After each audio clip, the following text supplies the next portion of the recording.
So I think um, first, it's very important to establish trust between the doctor and the patient.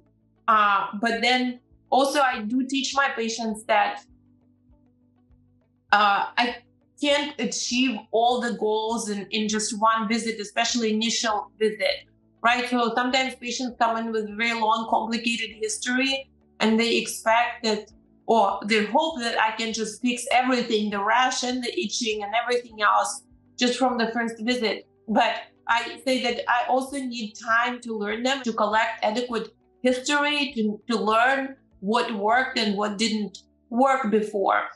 I always recommend for my patients to keep a diary, a lifelong diary of their symptoms, the treatments, and the response. So I think this partnership in trusting the physician in their care instructions and following them can be very important.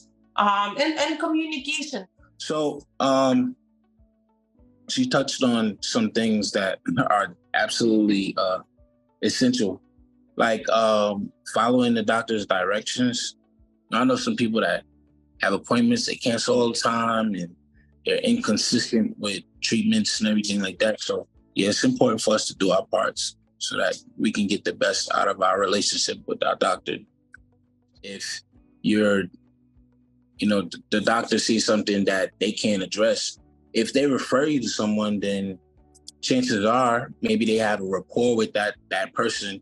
So then your team starts to build. I have several doctors, and all of my doctors are in touch. They communicate, and they work together. I think the key to successful CTCL treatment is collaboration, because it's a rare disease. It's a disease that affects multiple compartments, skin and blood, and then subsequently potentially lymph nodes and internal organs potentially. And so all the compartments have to be addressed. And additionally, the symptoms are not just rash. Actually, the symptoms can be systemic, right? As you, of course, know, the itching, the emotional distress, the potential swelling, fatigue, potential family distress, difficulties with coming to work. So it's a very multidisciplinary disease entity by definition. So I really think for managing this disease, it takes a village, right? It takes a village of providers, right? Like, you probably have a dermatologist and oncologist, and they're in communication with their dermatopathologist, with their radiation oncologist.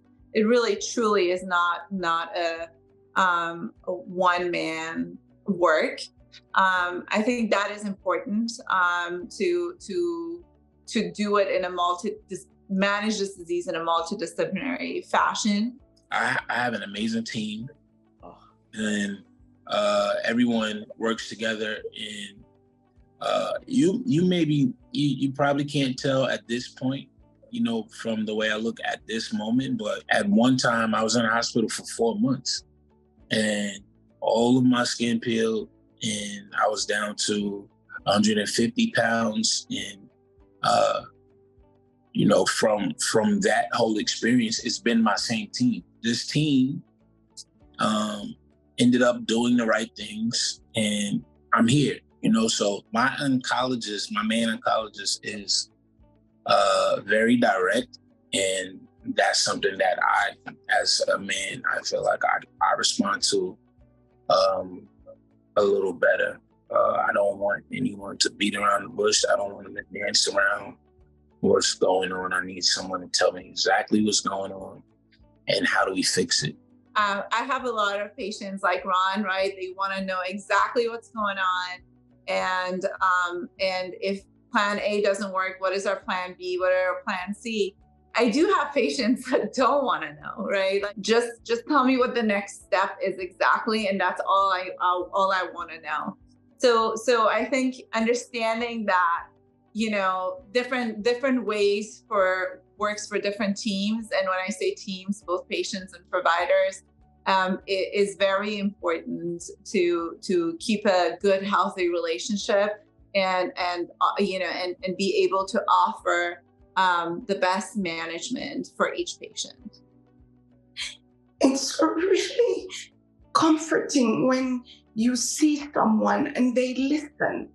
They listen to you. And this is gonna sound stupid, but at one point I said to my oncologist, do you just come here just to see me for my appointment?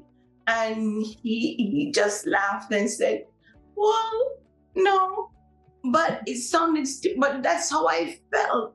It felt like he was just there for me, focused on me. I just wish that for everyone who's diagnosed with this disease, find someone like that, because these people are amazing.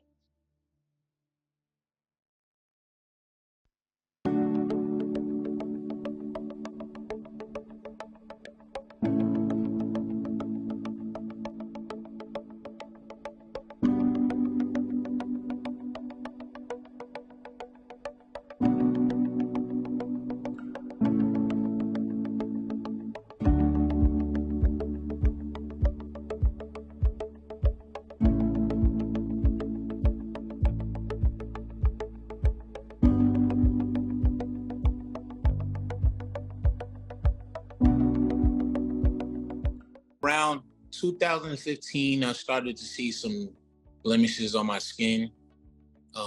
So I started to go to dermatologists because I thought, it was a skin thing. And they would diagnose me with eczema, psoriasis, severe psoriasis, severe eczema, like everything but, anything cancer related. They also did not do any biopsies of any sort. My story started in 2008. Started seeing a rash on my skin, itching, but through the years, the itching got worse. And after going through dermatologists, and it's nothing, I went from lichen planus to eczema to acute eczema. And nothing was working. All the scripts, the prescriptions they gave me, the ointments, I went through light treatment, everything that had to do with eczema, I went through it. I started swelling up, my hands, my whole body was swollen and itching, burning. And whenever I would go to the doctors, it's like, it's eczema. Finally went back to my primary care doctor. I need help. Please help me. Took me 15 years, almost, to get to my diagnosis. Years ago, my dad had a transplant surgery, and in that surgery, he had it at a hospital in New York City. And I knew they would have specialists. So the head of the department, even though they didn't know what it was, they both decided that it'd be smart to do a biopsy. She started to read all of these terms. When she got to the word cancer, it was like, what? Cancer? And that's how I found out. So all the way from 2015 to 2019, I was unaware of what I was dealing with, and I was diagnosed the whole time. Yeah, I think it's a multi-layered issue when you're talking about patients of color and or people from other countries attempting to get to the right people, to get a right diagnosis, to be understood. I think that there are multiple layers, right? And there's a lot of obstacles that they face, even getting to the right practitioner. Dr. Linares, feel free to jump in. Yes, absolutely. There is a range of issues that come up in caring for people of color. So starting with just disease itself, the manifestations of disease may be a bit different in darker colored skin, such as, for example, with cutaneous T-cell lymphoma, hyperpigmentation, so skin darkening is actually pretty rare in patients with paler skin color or lighter skin color, but actually is very common, almost up to 50% in patients of color. And then additionally, the differential diagnosis for this hyperpigmented darker lesions is different in patients of color versus those that have less pigmented skin. So we can be dealing with access to care and just being able to get to the provider. The cutaneous T-cell lymphoma is already a very rare disease. Additionally, few oncologists understand it, and even fewer actually want to specialize in this disease and actively pursue care of these patients. So I would say in general, it's hard to find a provider that is adequately educated in CTCL and is actually willing to dedicate themselves to this patient, because really the CTCL journey is the journey of the patient and the healthcare provider together, because it's a journey of many years. And that's the beauty of it, really, is each patient is unique.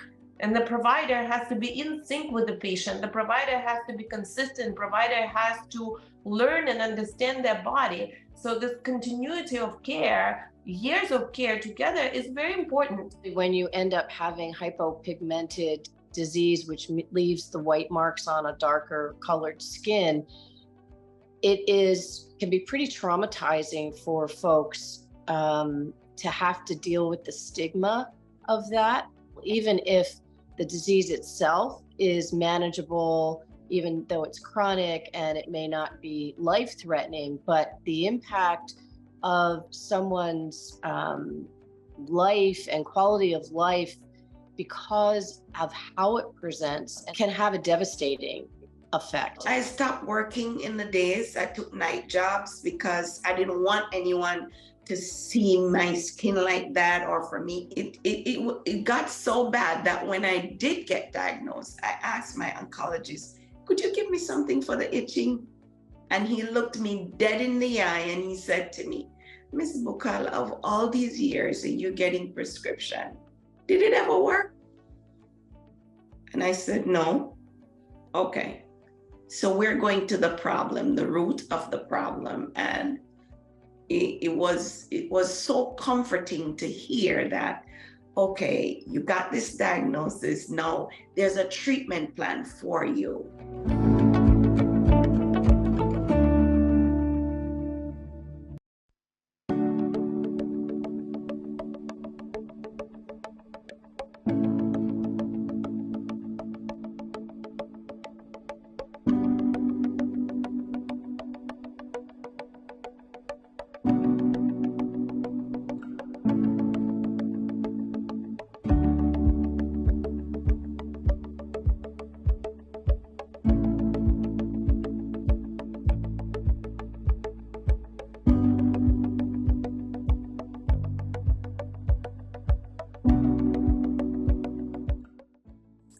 Pull my strength from my faith in God. But besides that, my family, I have a daughter who's 19. She's about to go into her second year of college. She's definitely a source of strength. She would come to the hospital, and my father, he never missed a day. When I was in the hospital for 4 months, he never missed one day when I was there. And my support and the strength that I pull from, they're the same. So my family, my sister, my mom, very active. My friends, I remember one day in the hospital, I had 42 visitors, and like my doctor was like, nah, we can't do that anymore. So after that, we had to kind of tailor a list to decide who could come. But I had a lot of support, as you know, from social media. They rallied, and a very small gesture can go a long way on days when you're having a tough day.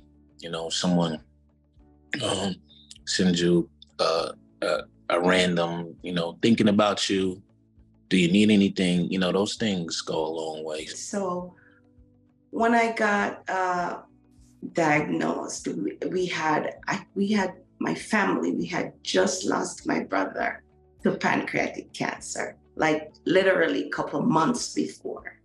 So getting this diagnosis, I just didn't want to burden my family with this again, because we were going through a rough, very rough time.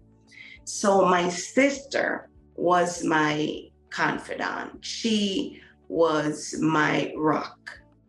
My family, they knew I was sick, but to the magnitude of illness that I have, they did not know. And I purposely kept it like that. And I just wanted my circle to be just myself, my sister, my neighbor, who followed me to every single appointment. To this day, she's like, when is your next appointment? Even if you don't think that it makes a difference, oh, I just put a card in the mail, or I dropped somebody a note, or just left them a voicemail or a text message. On the rough days, that can be what you need to get through to the other side. And for me, when I kind of came out the other side, I turned 40 that fall and decided to throw myself a humongous birthday party, even though I had lost all my hair and was a bald woman, which was pretty rough. But the people that showed up for my birthday party, that was just the most amazing experience. To this day, I hold on to that beautiful, amazing, from all walks, all areas of my life, my family, my friends, colleagues, people from church, just everybody came to support me. And that was huge. It was absolutely so huge. And it was really nice to be celebrated like that. I'm in a better place now, and I have to stay in that mind frame that now I'm diagnosed. My care team knows what's going on with me. We have a plan. Let's work on the plan. So every time I would feel depressed or I will have a dark day, I know that everything is working for the greater good. And I had that feeling. I believed that, and I had to hold on to that. Everyone is different. Every situation is unique. You may have to have some selfish moments where you have to put yourself first, and but it's necessary. Take breaks when you need to. Fall off the grid when you need to, get low, you may have to cut communication or whatever. Take your break and then get back in the fight. Even from doing research and the things that you may need to do in your fight, eating habits or whatever you do, the exercise, take breaks when you need to, but then when you're feeling better, immediately get back in the fight. Make sure you take care of yourself first, and you make sure you protect your peace at all costs. I think one of the lessons that I've learned over, oh my goodness, my 30 years is that I'm not my disease. I am an individual who happens to have a rare cancer, but it does not define me. It doesn't rule my life. For me, for sure, the silver lining is to have become the leader of the Cutaneous Lymphoma Foundation. That certainly was not on my radar or my lifelong plan. And who would have thought that this is where I would have landed? And had I not had the disease journey that I had, I would not have the chance to really kind of lead the charge, if you will, and really try to make a difference on behalf of everyone who's living with this disease. And meeting other patients, meeting families, getting to know the clinical community has been huge. And I'm just I just feel so blessed and lucky. Yeah. I think when I was being in this dark place, and then when I got diagnosed, suddenly it opened a new world for me. I remember my oncologist telling me, you have to meet this lady. Her name is Susan, which is you, Miss Susan. You know, you have to meet with her. And she's also a patient. And it opened a whole new light when we went to the conference, seeing these amazing doctors doing all these research. I feel so blessed to be a part of this. I don't take it for granted. Well, for me, I haven't been able to speak on a larger scale as Miss Susan or Miss Carol, but for social media, for me to be able to fight openly and expose people to what they may have been dealing with for some time, or they may have heard of, or they may have saw, but they didn't know what it was, or maybe their doctors weren't able to give them a proper diagnosis. So to fight openly and to be able to encourage and inspire people to get their proper diagnosis and to stay in the fight. That may be my only silver lining.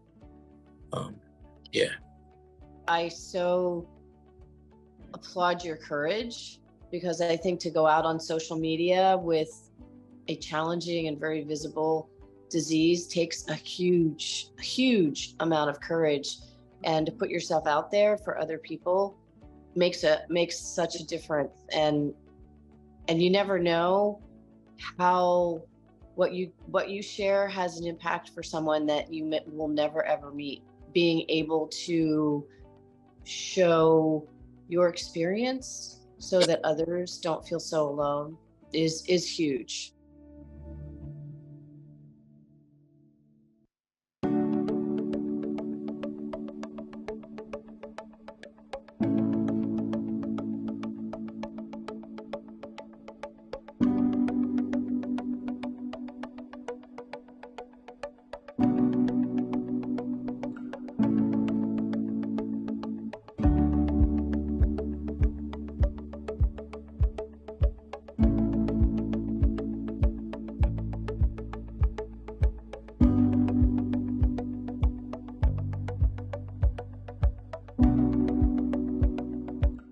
Traditionally, even the medical textbooks, when we hear about these diseases, we hear the manifestation erythema, right, which is redness. Well, in darker skin colors, we do not see redness, we see skin darkening. And a lot of times it is thought to be due to inflammation or scarring or some irritation, while indeed it could be something else like cutaneous lymphoma. And then we have to learn how treated CTCL is going to look, because in patients with lower skin pigmentation, the lesions may resolve completely, while in patients of color, you may have residual hyperpigmentation, darkening that may stay for a very long time and maybe even forever. And I think that, again, having that in the textbooks and then having that in patients' handouts would be extremely helpful. That's a really great point. I think we have to look more deeply and broadly at everything across the board, from the medical textbooks to the patient materials. Again, to your point, how it may manifest differently, how even if the disease is well managed, there may be residual. What does it look like on darker colored skin? Showing photographs, because I think when we show even just your basic photographs of patients or with the disease, it's always shown on white skin. And that, isn't always the case. Absolutely. And, I think that it's important for the educational establishments to make sure that the young physicians, that nurse practitioner trainees, physicians, assistant nursing staff do rotations, have rotations in the areas where there is high representations of people of color, where they can get experience. And I think that maybe the best language really is sometimes listening. So I think that learning from these patients, actively listening, following them, paying attention, and trusting their symptom expression and the expression of symptom severity is very important.